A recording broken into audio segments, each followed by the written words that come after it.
കേരളത്തിലെ പല മുതിർന്ന മാധ്യമപ്രവർത്തകരെ ആദരിക്കാൻ വേദിയൊരുക്കിയ പ്രസ് അക്കാദമി ആദ്യം അഭിനന്ദിക്കുകയാണ്.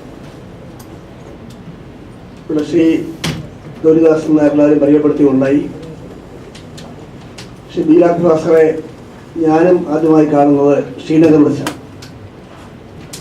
വേറൊരു കോൺടാക്റ്റിലായിരുന്നു. വിദ്യാർത്ഥിയായിരുന്ന ഞാനും ശ്രീ എം ഹസനും ശ്രീ VM സുധീരനും ഒരു യാത്രയ്ക്ക് കാശ്മീരിൽ പോയി. ശ്രീനഗറിൽ വെച്ച് ഞങ്ങളുടെ കയ്യിലുള്ള പൈസയെല്ലാം തീർന്നു. ഭക്ഷണം കഴിക്കാൻ നിവൃത്തിയില്ല, മറയിൽ പോകാൻ നിവൃത്തിയില്ല. അവിടെ ആപ്പിള് ചീപ്പായതുകൊണ്ട് ഞങ്ങൾ ആപ്പിള് കഴിച്ചാണ് ജീവിച്ചുകൊണ്ടിരിക്കുകയാണ്. ഒരു നിവൃത്തിയില്ല. ഇതേപോലെ ATM കൗണ്ടറില്ല, ബാങ്കിങ് ഫെസിലിറ്റി ഇല്ല. ഞങ്ങളെ വളരെ ബുദ്ധിമുട്ടുള്ള പൈസ കൊണ്ട് ഡൽഹിയിൽ വയനാട് വിളിച്ചു. ഞങ്ങൾ പറഞ്ഞു, ഇവിടെ ആകെ പ്രയാസത്തിലാണ്, മറയിൽ പോകാൻ നിവൃത്തിയില്ല, പൈസ ഒന്നും കൈ തീർന്നു എന്ന് പറഞ്ഞു. അദ്ദേഹം പറഞ്ഞു, ഒരു കാര്യം ചെയ്യാം, നിങ്ങളിവിടെ ശ്രീ ബീരാഗ് ഭാസ്കറെ പോയി നേരിട്ട് കാണുക. ഇത് UN കറസ്പോണ്ടൻ്റാണ് അവിടെ. അങ്ങനെ ഞാനും സുധീരൻ ഹസനും അദ്ദേഹത്തെ പോയി കണ്ടു.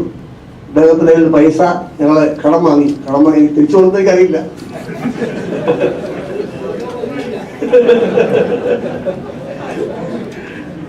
അങ്ങനെ അവിടുന്ന് ഞങ്ങൾ രക്ഷപ്പെട്ടു പോരുകയായിരുന്നു. അദ്ദേഹത്തെ അന്ന് കണ്ടത് ദൈവത്തിന്റെ രൂപത്തിലാണ്. കാരണം ആകെ വഴി പൊട്ടി നിവൃത്തിയില്ലാതെ നടന്നത് കാണുന്നത്. ശ്രീ KG പരമേശ്വരൻ നായർ അദ്ദേഹം മുഖ്യമന്ത്രി പറഞ്ഞതുപോലെ ഞങ്ങളൊക്കെ വിദ്യാർത്ഥിയാകുന്ന കാലം മുതൽ സംസ്ഥാനത്തെ ഏറ്റവും സജീവമായ മാധ്യമപ്രവർത്തകരാണ്. അന്ന് ഈ തലസ്ഥാന നഗരിയിൽ